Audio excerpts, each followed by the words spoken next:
welcome to the show. I'm Rosa Piro and this is the OBG Corner in partnership with the abs-cbn news channel.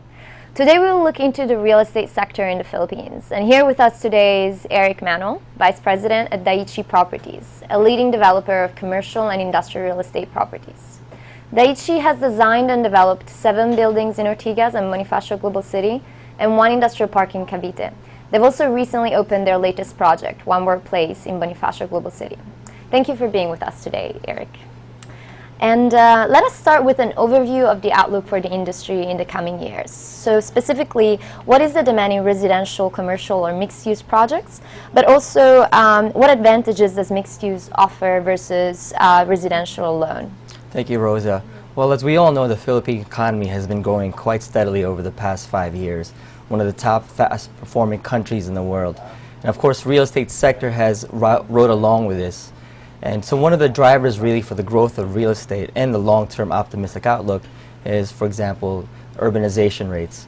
Right. So the Philippines, as we move from the provinces and head for jobs into the cities such as Metro Manila, Cebu, and Davao, of course, these are the same people looking for jobs, and so that's office sector booming.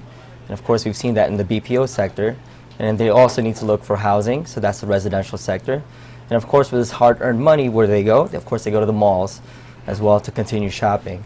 Now, of course, the other way is the improvement of infrastructure in the country. Right. Now, we've seen billions of dollars spent over the past few years and billions more to be spent to improve everything from railroads to seaports, airports, as well as some of the toll roads, and that invigorates certain areas of the country. Now, the best way to see all this happening is, aside from the SLEX or the Skyway improvements, you see cities come up out of nowhere.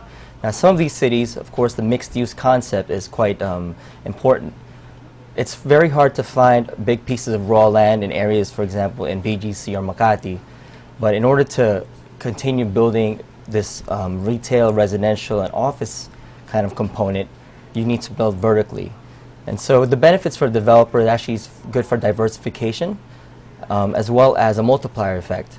The same way that an office worker goes to their office, if you build a retail component, the same office workers buys in the retail, and maybe they also live nearby, so the residential component. And if there's a business meeting, potentially a conference facility of sorts. Now, for the tenant, it's actually a great way to attract employees because it's easy. And I think one of the best benefits of mixed use, and that's not often talked about, is the healthiness. Right. For example, if you don't need to drive to work, you're walking, so there's some exercise. And of course, it's also good for the traffic issues that the country has been seeing of late. So it's kind of decongest roads a little bit. So I think overall, the future for the type of development, it all will be mixed use, maybe retail on the ground floor, like the podium, with office and residential on top, or a hotel. It's not just a trend that's just for now, it's something that's going to continue in the future. And this kind of leads into the next question that I had. So Manila is becoming increasingly saturated, but also Davao and Cebu. And how is the lack of available land in and around major cities hampering the expansion of real estate projects? Well, it's great, for developers like us, it is hard to find good quality land, so we just have to be a little smarter. Right. So we have 2 choices. Our projects are in BGC, as you mentioned, in Ortigas. And so there's 2 things we can do. We can continue looking in those 2 cities, and if we do so, we have to be smarter, more efficient in the way we build.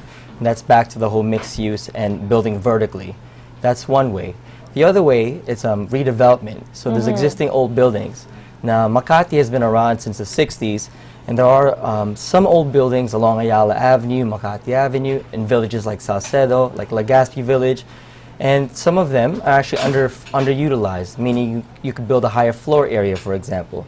So redevelopment opportunities are existing in those Metro Manila areas. Now, if we decide not to stay, the next question is, where do we go? So there's a number of developers in the country that's not just in Metro Manila. Of course, they've expanded into Cebu and other highly urbanized areas. And the key to finding the right city, it's just plainly back to demographics.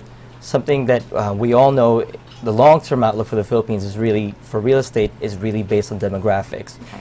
We have 100 million people, and it's expected to grow to another 50 million people over the next 40 years. And with that demand, it's going to impact the entire, every single asset class, not just Metro Manila, but of course across the country. Of course. To what extent can real estate capitalize on innovation to produce added value projects and services? There's a great quote actually by Steve Jobs. He said, "Innovation is distinguishes between a leader and a follower." And of course, as the Philippines becomes more competitive, and I think recently, this past week, we've had a new report from the World Economic Forum stating that the Philippines was ranked number 47. Now, this leap of about 38 notches is unprecedented since 2010. And one of the pillars that they were measuring was innovation, right, in which the Philippines leaped 63 notches. And so innovation is, of course, very important for other sectors, but very important also for real estate. Now, we've seen actually good examples of innovation for real estate. Of course, most of us know what Airbnb is. And Airbnb has transformed the hotel industry as well as the residential. Now, before we would go to just hotels to stay in a different city. Now, if you own a condo unit or a house, you could rent that out. Airbnb's valuation is much bigger than most hotel companies combined, and so, but they own zero asset. Now, the other transformation of real estate and technology and innovation is, for example, Uber, the car sharing service. Now, if let's say you're an office worker, and rather than you taking your car to work, you just kind of call an Uber, and then you go to work. Now, for our perspective as developers, we may no longer to build as many parking facilities, so that would reduce our costs, and maybe allocate the car park and maybe to a bike rack instead. So promotion of building healthy buildings as well. Now, the other way we've seen also is virtual reality. So it's another big trend happening around the world. If a multinational based in New York City is looking for, let's say, a BPO space, if we had the technology available in the country of being able to do an ocular without leaving their headquarters in New York to start the due diligence process, it would be amazing and save some time. So I think innovation, it's not just a buzzword that us developers need to say once in a while. It's something that has to be in our DNA. It's also to satisfy the growing demand that we've seen from not just the local market, but also the multinationals.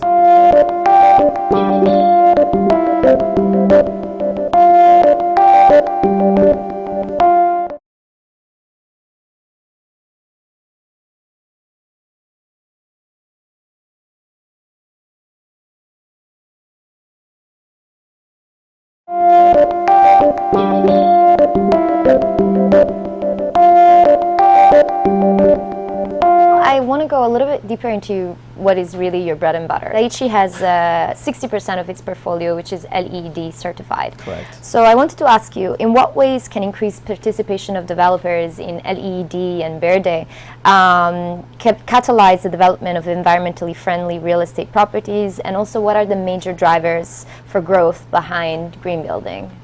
There's a number of statistics actually that have come out, and one of the ones that keep on coming up is that buildings, and commercial and residential buildings, for example, in the United States, contribute about 40% of greenhouse emissions or carbon dioxide. And so, as developers in an age of climate change, being in the Philippines, with El Nino effects and the typhoons we've been seeing, it's of paramount importance that we contribute back to society by building sustainable green buildings. And so the benefits are really important, not just for us, but for developers. For example, we align with the corporate social responsibilities of most of the tenants we have, local and foreign, as well as we promote a green building. And as part of LEED, we have bike racks, for example, in our basement, and showers. So in BGC, people can walk around, run around, and then take a shower, go to work, or they can do it after work. But the key also, of course, is the benefit for the tenants. Now, a green building is great. For tenants, for example, it actually reduces their operating expense. Right. And then the most important actually is the health effect. There's a studies that have been done on what they call the sick building syndrome. So for example, if you're in a building, a standard office building that doesn't give enough, doesn't provide enough sunlight, for example, or the air is stale, it doesn't get pumped back out to the environment, most of the people in there do eventually get sick. Now, the loss of productivity is great for companies, especially as the world is becoming more competitive. And if you get more sick employees, then they can't perform as well. And then what happens next is potentially your profits deplete. So the health effects actually go down back to the bottom line of a company. Now, of course, the biggest impact is for the community. Yeah. Less carbon dioxide in the air. It's better for the, you know, the community, of course, the country, and then the world. And so hopefully we're setting an example, not just for the Philippines, but we're actually following what's already been happening around the world. We hope in the future that there's no such thing as a green building. It's actually every building has some green building features. May it be LEED or may it be verde, which is the local version of green buildings. How can the adoption or partnership with internationally renowned architectural design firms or engineering consultants accelerate the growth and visibility of the domestic real estate industry? Well, one thing, the way we've kind of increased our our competitiveness is through design. And so companies like Gensler, for example, who we've used in our projects, have actually provided us with some knowledge transfer. They have thousands of clients around the world, and some of these clients are the same companies that we see in the Philippines. And so by having some insights based on their work abroad helps us build a building really for what the tenants really want at the end of the day. But of course, without just taking global best practices, you constantly do need to apply it to the local market. So it complements actually what's already been happening with the country, with some of our architects who are well qualified and quite talented. Right. But at the end of the day, though, it's really also the driving demand. If I have to say what's been really promoting the real estate sector is our employees, our workforce, our 1+ million BPOs, employees, for example. It's because they're the reason why the multinationals want to move to the Philippines. It's not because of the building. It's really the potential workforce that they can use.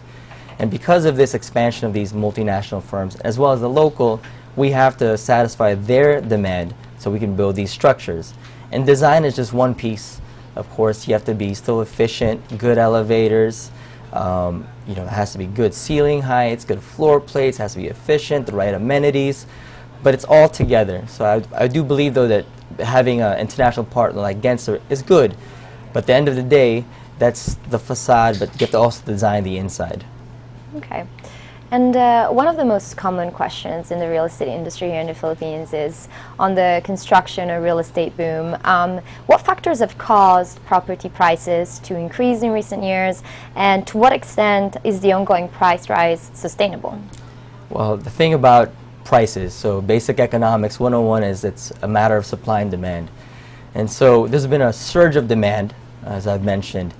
And so every asset class, this is residential, office, retail, industrial, and hospitality as well. And so as this surge of demand, it's a matter of can we as developers ride along and provide enough supply. And it's just a matter of time. So the price will continue to increase, but there is something that I have to admit. Real estate is very cyclical. The industry is quite cyclical. And so there will be a point where the growth rates will slow down. They may even be negative. Now, of course, I can't predict it. No one can. We can all do our best to match the demand. But there are sectors, such as the industrial sector, for example, that's actually receiving a lot of attention of late. And there's also, of course, the office sector, which continues to grow. But the other one, of course, is hotels. We have one of the lowest rates in terms of tourism arrivals, international tourism. But, of course, there is about a 8 to 10-fold multiplier for domestic demand. And so you don't need to build all the 5-star grand hotels. Actually, a 3-star would be sufficient for the domestic market. Right. And so eventually prices will, they will level